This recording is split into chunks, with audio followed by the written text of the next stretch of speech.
Intel stock is up nearly 4 to 5% on the pre-markets as there are reports that the CEO is stepping down effective immediately. Now, while the market likes it, I might have an opposite view. I'll share it in today's episode. But first, let's make sure to hit the thumbs up, the subscribe button, as this is going to be the best place you're going to get any semiconductor news, any AI updates, any NVIDIA updates. And also check out the pinned comment for a special offer at fool.com/Jose and 50% off right now on my semiconductors earnings ebook. The pinned comment has the link for that as well. I want to thank the Motley Fool for sponsoring this video, and check out fool.com/Jose for the 10 best stocks to buy now. With that link, you get a promotional offer for the subscription service. Now, let's continue with today's episode. Intel stock is up roughly 4% as I am recording, but it is changing, right? It's very volatile. The market's about to open in about 30 minutes as I am recording. The video might be out after the market opens, but it seems overall the market is liking this change. And for those that are not familiar, Intel CEO started in February 15th of 2021, so it's only been 3 years. But in those 3 years, the stock is down roughly 61%. Now, I want to say for Intel and this huge technological shift, if I was an investor, obviously I would be upset. And I think Intel's CEO stepping down is more of a way to save face to investors and to employees at Intel. And let me explain why. So first, if I was an employee at Intel, I would be seeing all these news that Intel is running down to the ground. The company's not seeing strong revenue growth. They're seeing massive layoffs. They're seeing delays in certain projects. They're seeing certain projects being canceled. So overall, that just creates a negative culture in a negative work culture, right? You don't want to be working at a place where every time you hear something bad, you think you might lose a job, you think your project might stop. That just does not create incentives and creates kind of this negative aura around the company and work culture. And the person who's been giving all this bad news, unfortunately, has been the CEO. So in my opinion, one way to save face with work employees, with the work culture, is by getting rid of that person who's creating that sense of negative energy. So I think that's one way for employees to kind of get a shift in work culture. Now for investors, obviously, if you've been an investor for at least the past 5 years, this stock has definitely not done well for you. But I want to say for investors, I think Pat was actually the best CEO right now for what Intel needs. And unfortunately, if you're in the semiconductor market, if you're a semiconductor tech player, it's not something that even if a new CEO comes in place, it's something that they can fix right off the bat. Intel had very, very high amounts of issues. First, they had issues with their manufacturing, and they also had issues with their overall chip design as they were losing to the competitor of AMD.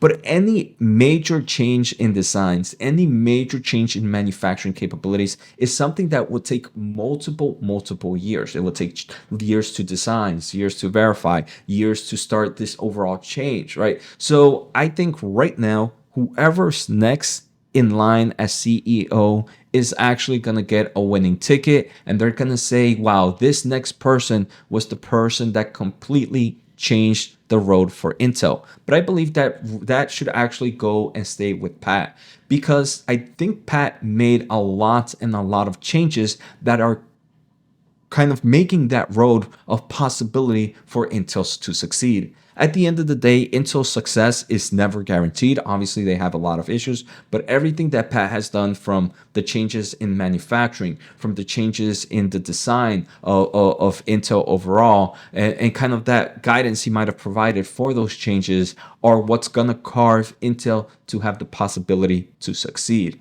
Unfortunately, because it's something that takes multiple years, he won't be able to see it as the seat in CEO, and unfortunately, I believe the next person will be in. The next person would kind of get all the praise and all the flowers.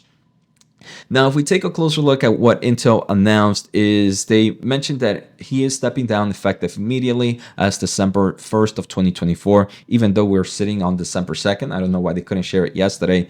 And this new CEO is actually not there yet. They're in search of a new CEO. But right now, we are going to have two senior leaders or ones with experience in Intel become the new CEO. So two are gonna run one seat. I don't know if you guys watch The Office. It always reminds me of when like Michael Scott and Jim Halpert are co-managers of of their own branch of the same branch, and it's like, why are you guys doing the job, two people doing the job that one person should be doing?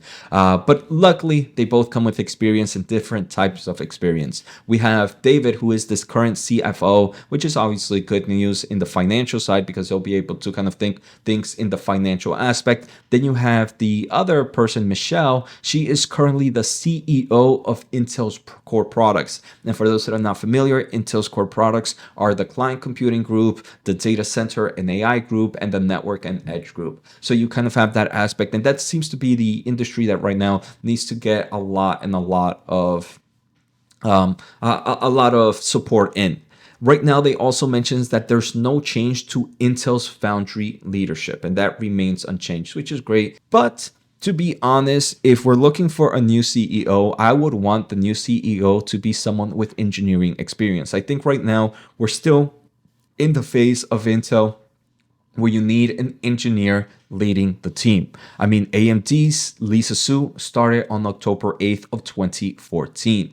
And AMD, right, even after she joined CEO, investors were, I believe, still down for at least 2 years before they really started to see some growth action. And I think investors just need to be patient. I'm pretty sure you didn't hear about AMD when Lisa Su took over in 2014. I'm pretty sure you heard of AMD in the 2021s, 2022, 2023s, about 5 to 6 years later. And I think that would have been the same if Pat would have stayed in this company a little bit longer. Obviously, right now, you also have this huge shift because of artificial intelligence, and Intel is not really doing anything with their Gaudi 2, Gaudi 3, and what's happening with their AI accelerators. So I think investors are saying, hey, look, you're supposed to be a top semiconductor company. Where are your AI products? Because that's where the market is right now. So there's so much demand for AI solutions that unfortunately, I want to say there were so many things that Pat had to fix at the same time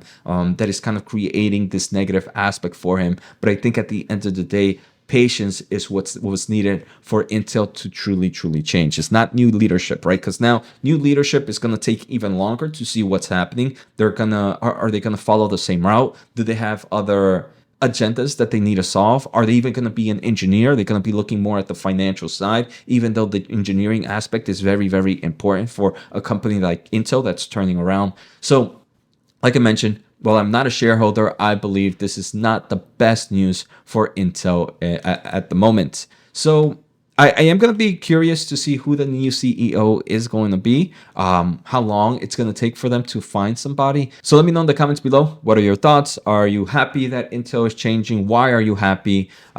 We know, right? Any form of design changes really takes multiple years to come into fruition. And I think some of those changes are just starting right now, right? We are seeing kind of their server market not bleeding as much to AMD as it previously was, especially when Pat started in. So we're seeing maybe strongness in their CPU products as well. So there are some positives that came out of this. And I believe Intel stopped a lot of the bleeding. They're still bleeding somewhat, but they stopped a lot of the bleeding when where they were just a few years ago. So take care, have a good day, and see you next time.